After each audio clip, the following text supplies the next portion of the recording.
Hi, everyone, and welcome to our webinar Wednesday. For those of you who don't know me, my name is Stephen Phelps, and I'm the Director of Marketing here at Acumen. And today we brought in our very own Scott Holliday, who is our Head of Operations, to showcase Excel templates that provide an easy way to import data into Sage 300. These Acumen tools have helped many of our clients automate routine tasks and allow them to work more efficiently on a daily basis. But before we begin, please note that this webinar is in listen-only mode and should last around 30 minutes long. If you have any questions, then please write them in the chat option, and we will answer them near the end of the presentation. With that said, I will now pass the mic on to Scott, and he can go over the top Acumen tools for 2022. Thank you, Stephen. I appreciate that, and welcome everyone. I appreciate you all taking the time out of your busy day to join us. Stephen asked me to do a thing on Acumen Tools, and our most popular tools are the multi-company journal entry tool and the multi-company bank entry tool. And he's like, no, not those. You got to do something. You got to do something different. And so I came up with these listed tools that I'm going to take you through today. I don't have many slides. This is going to be mostly show and tell today. So I'm going to take you through the AP miscellaneous transaction tool. And this actually is one of our really popular tools. It's great for recording things that, were paid out, already were paid out of Sage. You need to get them in through AP. You need to relate them to a vendor. But I want to take you through an example about how to use it for recording credit cards and setting up a dummy bank. So it's just a really great, easy way to use it to set up a template for credit cards. So I'll take you through a great example of that. And then I'm going to show you one of our brand new tools, which is a tool for pulling out OpenAP. So it actually grabs your OpenAP, grabs it into Excel. You can decide what you want to pay, and then it will bring it back in as an open payment batch so that you can process payments, cut checks, do EFT, whatever you want to do with that. And then I'm going to show you the price list tool for doing a quick check on prices. And then I've got another new one, which is for making credit notes, which I think is going to be a time saver. So a couple of older tools that I think have a lot of great uses, and then a couple of brand new ones that I'm super excited about. So, but as Stephen said, just put any questions you have in the chat. Let me get the PowerPoint slides out of the way. Hopefully everybody sees my Sage 300. And so the first one is my miscellaneous payment tool, which when I open it up in Excel, doesn't look too exciting. I'm going to hop over to Sage first real quick. So this is my sample company in Sage, which hopefully looks relatively familiar to all of you. And what I've done is, the normal way that people I see process credit cards in Sage is they set up a vendor that would be called Visa, or a vendor that was called Amex, and they go ahead and they bring those in as a regular invoice, and they process payment against that invoice. Sometimes I see, that is a miscellaneous payment as well, and just record the miscellaneous payment. And it's all kind of in a single, a step to record that invoice and payment. And the problem with that is that all of those payments are being reported to the Visa vendor. And if you're visiting, someone's using the credit card to go to lunch at a restaurant or, at a hotel, that may not be super important. But if you're paying for, inventory that you buy, you've got a big vendor that you're paying off, and sometimes you pay for that stuff on account, and sometimes you put that on credit card, they require a prepayment and you put it on the credit card. That's getting recorded to the credit card vendor instead of your actual proper vendor. So you're not really getting the full information that you want to see on your vendor. So the way that we get around that is we set up a special bank. I call it a dummy bank. It's kind of a fake bank, and relate it to a liability account. So what I've done in my chart of accounts, so if I go to General Ledger and I bring up my chart of accounts here, so I'm just in GL accounts, chart of accounts, and I'm just going to jump down to my liability account. So my twos, and I'm going to hit F7 to jump down. And what I've done here is I made an account, I just called it credit card. And it's just a liability account. That's my, it's got a credit balance, and this is just what I currently owe my credit card. And then I'm taking this account and I've gone into the banks. So I've gone to Common Services, Bank Services, and Banks. Bring this over to the side so you can see it all together. And I've created this bank called Visa, and I've attached my credit card account to my Visa bank. So normally we put a cash account on a bank so that when we when we pay a payment, we credit cash, we're recording the cash going down and going out. But by putting a liability on here, when we do this miscellaneous payment, we're going to debit all of the expenses that we did on the credit card, and then we're going to actually credit this liability account. And so we can put this liability account on the balance sheet and we'll know exactly what we owe on the credit card at any particular given moment. And this gives us some functionality in terms of the timing between when we want to record the expenses on the credit card and then ultimately when we want to pay off the open liability, when we want to make the payment of the credit card. So typically I would suggest if you do this process, you're going to bring in your credit card, regardless of when the statement balance is due or what period of time your statement is for, bring in a month's worth of time as part of your month end close cycle, bring in the previous month's worth of expenses. And then when you pay off your statement, whatever portion you pay, you're actually going to do a bank transfer from your operating account into this Visa credit card account. And that will reduce your bank balance in your operating account. And then it'll also relieve this Visa amount. And then it's going to show up on your bank reconciliation for your operating account exactly as you need it to. So hopefully that's making sense to you all of what I'm up to behind the scenes in terms of the accounting portion. So if I come back to my tool, I've set up this tool with a bunch of formulas in the rows because I'm expecting that I'm going to download my file from my bank in a certain format. And I know everyone's bank file might have a slightly different format, but this is how my file comes from my credit card with my information in it. And so what the idea is that you're just going to highlight your whole bank, your credit card file, and then I'm going to move this out of the way, and I'm going to paste it onto my statement tab.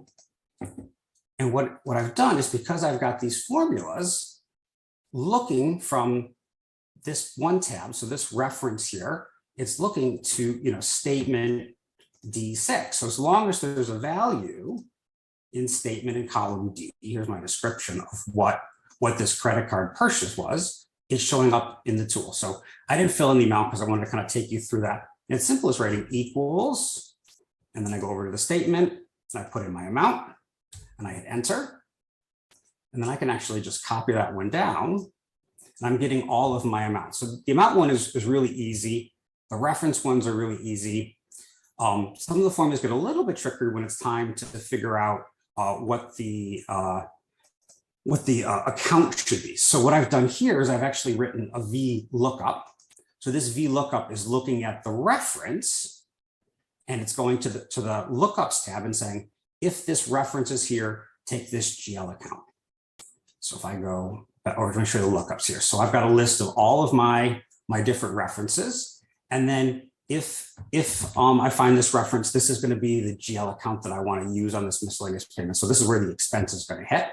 And then if I want to record a vendor on this miscellaneous payment, this is the vendor to use. So the great part about the miscellaneous payment transaction in Sage is that you don't actually need to do a vendor. So you may realize this, you may not, but if you do a new batch, I'm in AP transactions, payment batch list, I'm doing a payment batch, and I go in here and I do miscellaneous payment, you have the option of filling in a vendor number, or if you skip over the vendor number, you can just fill in the payee name.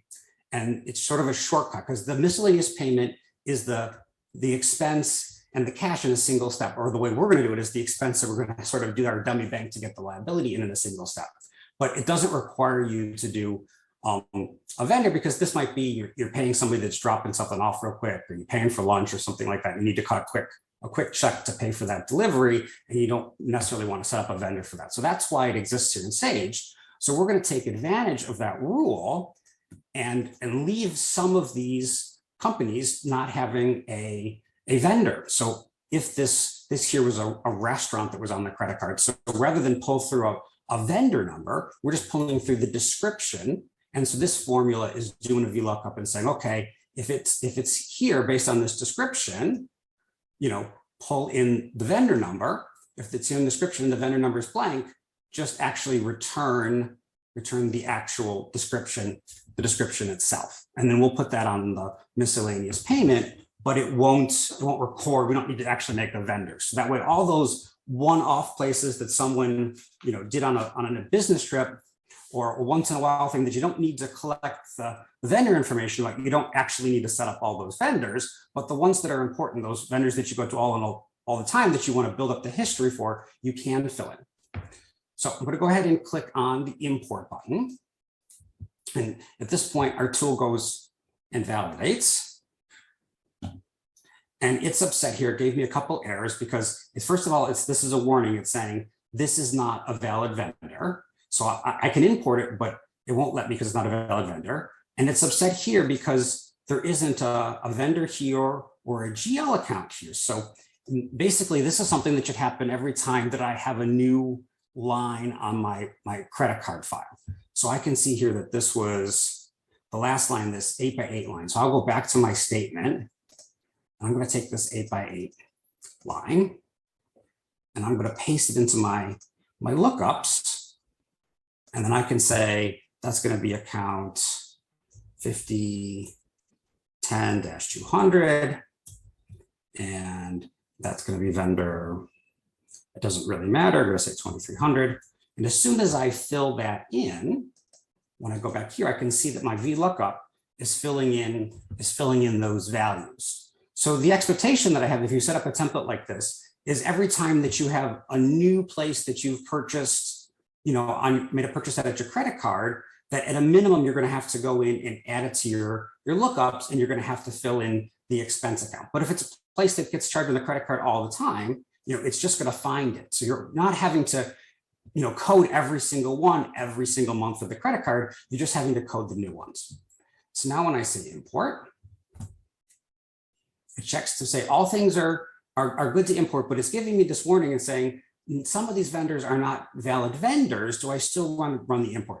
And I can see here which ones they are. And I know that these are restaurants and I don't really want to set those up as vendors. So I'm okay with that. I'm going to say yes to go ahead and continue. And it pops up and it's created my batch 67 in Sage. So if I go to my payment batch list, you can see I've got my June credit card. And it's filled in the check number because I have it set here in my formula to actually fill in. I did a formula here to pre-fill in the check number. So I did a 99. So they're always going to be at the bottom of my bank reconciliation. So they'll be grouped together and not with my regular check numbers. And because I did that, when I bring it in here, it's marking it as printed checks. So I don't actually have to go and print this or anything like that. And I can see it's coded this one to a vendor. If I go through a few more, like I found one. This one here doesn't have a vendor. It's brought it into this Captain Hiram's. And so once I've got this done, I basically have got my credit card here and I can go ahead and post it. And I'm going to say yes. Oops, it's set because I've got it still open. As I said, close. Basically, I'm the one that's locking it. So I just need to close the screen.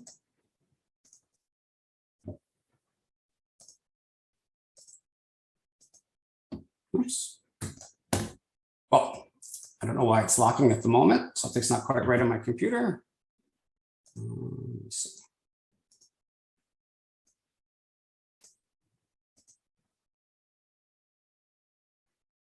No.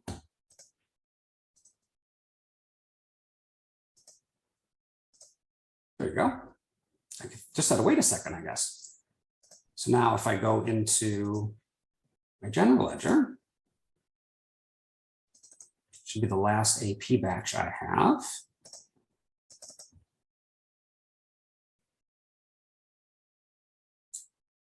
And I can see here that it's increasing my credit card liability, and the offset is the expense account that I had on that payment.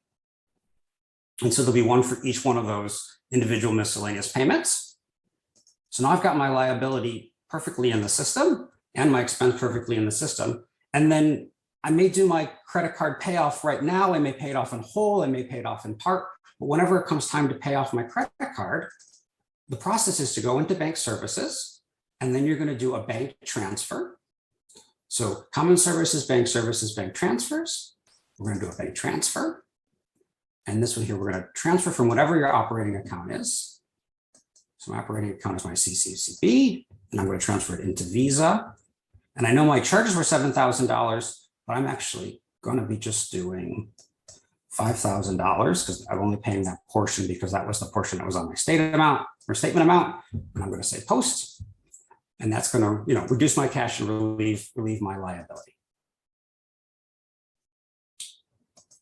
So hopefully that makes sense to everybody. And there's my example on how to use the miscellaneous payment tool for recording credit card transactions.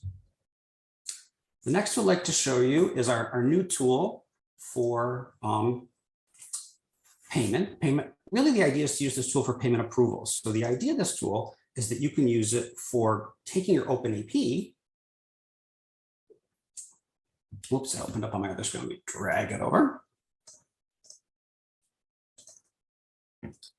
And so what this tool is here, and it's multi-company, so I can go in here and I can list more than one Sage company. So if I have, 3 or 4 different companies, I can list them all down here. I'm just going to keep it kind of quick and simple here. And I'm going to list this one company. And then when I click on the Get OpenAP, it asks me if I want to clear the screen in case I've already saved some things. And I'm going to say yes. And it goes into my OpenAP. And these are all of my open invoices. And then from here, I can decide which ones I want to pay. And I can either type a yes, or I can type a yes, or I can type the full amount. I wanted to pay the full amount, so I could just copy and paste it. Or if I wanted to short pay it, I could actually type the amount. But I can filter by all of these things. So maybe I just want to pay the oldest items. So let me scroll down here. I'm going to pay just the really oldest things. I would say yes. And then I'm going to copy down. And then once I've got this in here, then I can go ahead and click on create payment. But the idea of this is that you can pull this out of AP. You can go through here and decide which you want to pay. And then you can email this to a non-Sage user, and they can see it. You can add columns over to the right. You can do a pivot table on this data and sum it up on another tab, grouped up by vendor or grouped up by, different value on the screen. And you can say, this is what we think we want to do for this pay run. And so we show you the payment batch so that it comes in. And then once they come back and say that that's approved, oops, I went to the invoice batch and go to the payment batch. And I can see that it's brought in 3 different payments because I've got payments for three different vendors here.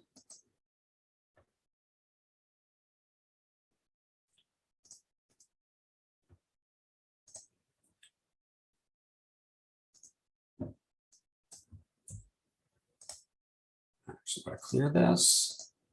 I could refresh it if I want, but just to show you, like, let's say I was going to do this one here, I could short pay it. So I'm going to do $1,000 for this one. And maybe I actually did a wire. I already paid it. I went to the bank website and I paid it. So I want to just put in the check number. And it's not really a check number. So I just want to put in something that shows up in my bank rec. And I always like to prefix those with 9 9s so that they drop down on the bottom of my list. So I'm going to put in the amount that to pay against it, and then something as my check number. So when I do create payment, I'm going to see another payment batch here. And this one will be for just my $1,000. And drop it here. We've also put in optional fields. So if there's any optional fields that you have set up on the vendor. So for example, what we've done is we've gone into common services and optional fields, and we've created an optional field called payer. And I've just put in some names of some people, and they are the payer assigned to the vendor. So the idea is that, your IP is huge, and there's so many vendors that you've assigned different people to be responsible for these vendors. And then so we've gone into AP setup, and in AP setup, so accounts payable, AP setup, optional fields.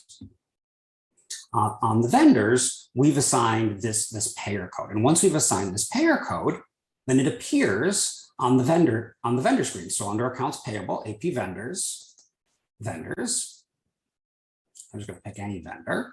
On the optional tab, I can fill in the payer, and I can put in any of those names that I set as values. So this is the way that we would assign, vendors to this optional field. And there's a whole bunch of optional fields here in my data. So I've got shipment zones and temporary and a bunch of different values, but I'm just using payer in this one. So now I can use that field here. So if I go to my optional fields, I can say, I'm going to do the finder here. I say, I want to include the optional fields, and this is showing me all the optional fields for vendors. So show me the optional field payer. And so now when I get the open AP, it's showing me, which ones are assigned, and not all my vendors are assigned. So I can use that now to filter and sort of start to make decisions that way. Or if I wanted, I can do the same thing up here. I can say, actually, I want to pre-filter this list by payer, and I want the things that are just assigned to me. And now when I go get open AP and it filters, I'm getting just the ones that are assigned to me. So I can say, actually, I do want to pay all of these. Oops, I got a little carried away with my yeses. Delete those. And when I say create AP, so suddenly I've got a batch of paying those. But these are the ones that I might want to review and decide which portions I'm going to pay. And like I said, it's multi-company, so you could be pulling in from more than one company. And as long as these vendor optional fields are set up across more than one company, it's going to use them the same way. This one here is an invoice level optional field. And we've also got filters if you want to filter just for a particular vendor, or you want to filter by the account set. So as you're pulling in, if you want all the vendors that are in a certain type of account set, so just your regular AP trade, or if you've got a separate account set up for construction or a certain loan or something like that, that if you've got different account sets set up for different types of vendors, then you can filter for just those if that's how you think about your AP and think about your payment runs. So I think that's all I have to say about that one. Hopefully that one's helpful and interesting to a lot of people. We're very, very excited about that one. The next one on my list is one that's been around for a while, that I think is lots of fun, that I've got a few clients that love and use. This one is the same kind of idea. You can retrieve information from Sage and then make changes and send it back. So this one is specifically looking at inventory items. So here we would specify a particular warehouse. So, an inventory location in Sage would be a warehouse. And a price list as well. So I can have different price lists for different types of customers. And you can have many price lists and many warehouses, but we've simplified this just to think about one price list and one inventory location at a time. We can say all items are just active. And then the idea is that you can click on retrieve, and it's going to clear the sheet, of course, and it gives you a warning before it does that. And it's pulling all of the information. It keeps pulling my indicator over the other monitor. It's pulling all of the inventory items that are in that location and in that price list and are active onto my sheet. And it's showing me, all the key information. So it's showing me the item description that's on the item master. It's showing me the price list description, the stocking unit measure and the pricing unit measure. I can change here if I want to change my price list description if it needs to be different than my item description, or if it's become different and I want to make it the same. But the big one here is if I want to change my unit price, my base price, or I want to fill in my standard cost, I can see my most recent cost. So one thing that I think this is really helpful for, and I could do this off to the right, but since I don't have any contract vendor set up, I can write a quick formula and I can say, well, what is my net profit margin on these items? So if I look at my price and my most recent cost, because Sage is filling in the most recent cost, and my price could be based on recent costs and automatically adjust. But if I don't have it that way, it's a fixed price, this is my moment that I can check. So I'm going to say my price minus my cost, and then I want to divide it by my price. And then I want to copy that one down. And then let's turn that into a percentage, so it's a little bit easier for my brain to process. And so there I'm seeing all of my margins, and I want to see actually everything that's less than, how about I do 0.5? So suddenly I filtered my list for all the things that I'm not quite making as much as I want to be. If I think I need to have a 50% profit margin on, so then I can go in here and I can move these up to, maybe this should be at $50, this should be at $8, and I can start to adjust my prices to get them up to where I think they need to be.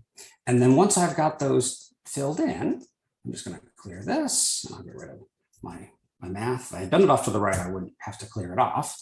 And then once I've got those all adjusted, and I say update, and I say there, it's going back into Sage, and it's updating that price in Sage. So because I've said that it's my warehouse price, so just to show you where that's going, I'm in inventory control, items and price lists, item pricing.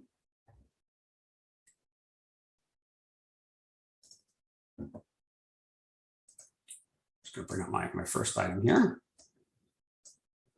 And so I did the warehouse price list, and you can see that my base price has moved up to my $50 so that I can, that's just a quick way to look for things that your price is not in line with the most recent cost, and then to make those changes prices. There's ways to do it in Sage natively, but it's a lot of work, and we found this to be a great way to do it. I know I'm running short on time, so let me take you to my last tool that I wanted to show you, which is another one of our new ones. It's been a long time complaint that I've heard for years, and that is I've got a credit note that I need to do an AP, and the invoice that I put in was really, really long, and it's painful. So I keyed in an example. Actually, I didn't key in an example. I used my tool for invoices, my AP invoice Acumen tool, and I brought an example. So let me just show you my example. So I'm going to go to normally what you would do is if you were going to reverse something, you would go to vendor activity, and you would bring up your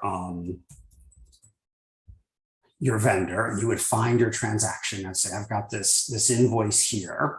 And you would, go to the document, then you would say, oh, I've got this invoice with, 30 lines or whatever it is. And this would be your reference point to say, I've got to do a credit, and I've got to do a credit against every single one of these individual expense lines. And then you go back to AP transactions, and you go to the invoice batch list, and you would, you'd make a new batch, and you'd open it up, and you put in that vendor number, and you would start to key in every single one of those lines and put in the opposite amount. Which, if it's one line, it's not too bad, but suddenly when you've got a long one, it can be fairly time consuming. So what we've got here is a credit note tool. So you put in your, screen. Okay. So you put in the company, and this can be more than one company. It can actually be more than one credit note at a time. We just always try to make everything multi. But typically, I think people will use this one at a time. So you put in the company, and then I can do a find, and I can find my vendor. So let me find my 1890. Oh, I went past it. If I know it, I of course can type it, and then I'm going to do a find and find my big one. And then what I'll do is I'll click on retrieve. And when retrieve, it pulls in my invoice, and it's flipped the sign on all of my detail lines and my dollars. It's made the apply to my invoice. It's made the credit notes, the invoice number, and the credit, which we like to do it that way so that when you look at it in the inquiry screen, that the two documents are going to be next to each other. It'll be very obvious that one's a credit for each other. So even if you're doing this manually, that's one of the notes that I always give as a policy. Make your credit notes, unless someone's telling you what that credit note should be, make the first part of it match your invoice number so you can tell they go together. And then we give you the option, do you want to use the batch date? Do you want to use the date up here, or do you want to actually use the date from the original invoice? So depending on whether or not you want to backdate it, or you just want to take today's date, so depending on what you're doing for accounting reasons. And then you say on import, and it's checking to make sure everything is valid.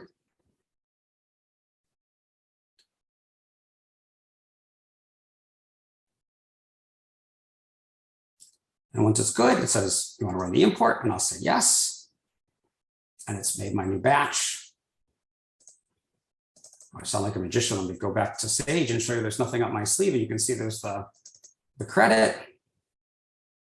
And rather than me spending 20 minutes typing that in and probably typing some number in some GL account wrong, I did it in a minute, and it's perfect.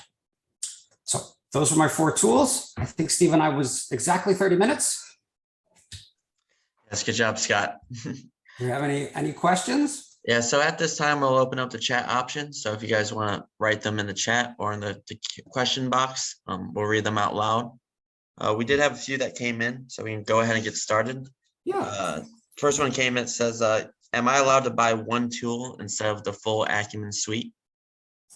Yes, absolutely. You can do one or two, or if you buy a bunch, your account managers will give you a discounted price. But whatever you want to do is fine with us. We're just looking for things to help people save time. Awesome. And another one that came in, it says, does Acumen offer any training courses for Acumen Tools? We have videos. So I've got little videos on the most popular tools, and we've done a handful of webinars. So there's 20-minute, 30-minute videos that we'll share.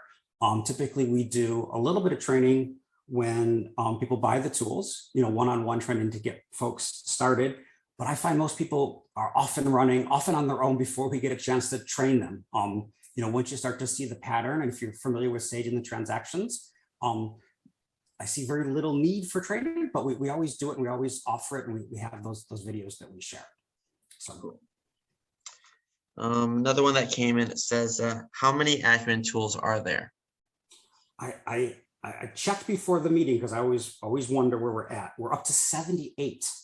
So we keep adding to the list all of the time. So I've got, a couple of the ones that showed today are new this year. So all the time we're adding to the list as we have time. Looks like we had one more that came in. It says, where can I find the Acumen tool, the full list of Acumen tools? The list is on the website. The two that we started this year are not on the list, but all the other 76 are on the website, and also your account managers will be happy to send out the list if you send a note to your account manager. Perfect. And I think that's all we have. Let me wait just a few more seconds to see if any other questions come in, and then we'll go ahead and wrap up.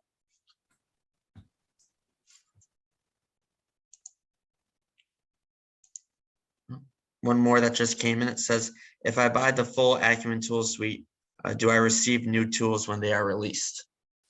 Yes. Perfect. I can expand upon that answer, but the short answer is yes. And it's always good to keep it short. So I think that's all the questions we did have come in. So I'll even wrap up a little bit early. So thank you all for joining us today. If you do have any additional questions, then please contact us or your assigned account manager. You can email us at am@acumenfl.com. If you haven't yet, please follow us on Facebook, LinkedIn, and Twitter, and subscribe to our YouTube channel for the latest Sage videos. Our next webinar, we plan on having Robert Lavery from Orchid joining us, and he will be going over add-ons that support remote workers. So some of the items that he'll be covering during that webinar would be EFT processing, document management link, SOX check approvals, and much more. So please be on the lookout for webinar invitations in the near future. And with that, I believe that's all we have for you. So thank you all again for attending our presentation, and we look forward to seeing you on our next webinar Wednesday. Thank you, everyone. Appreciate your time.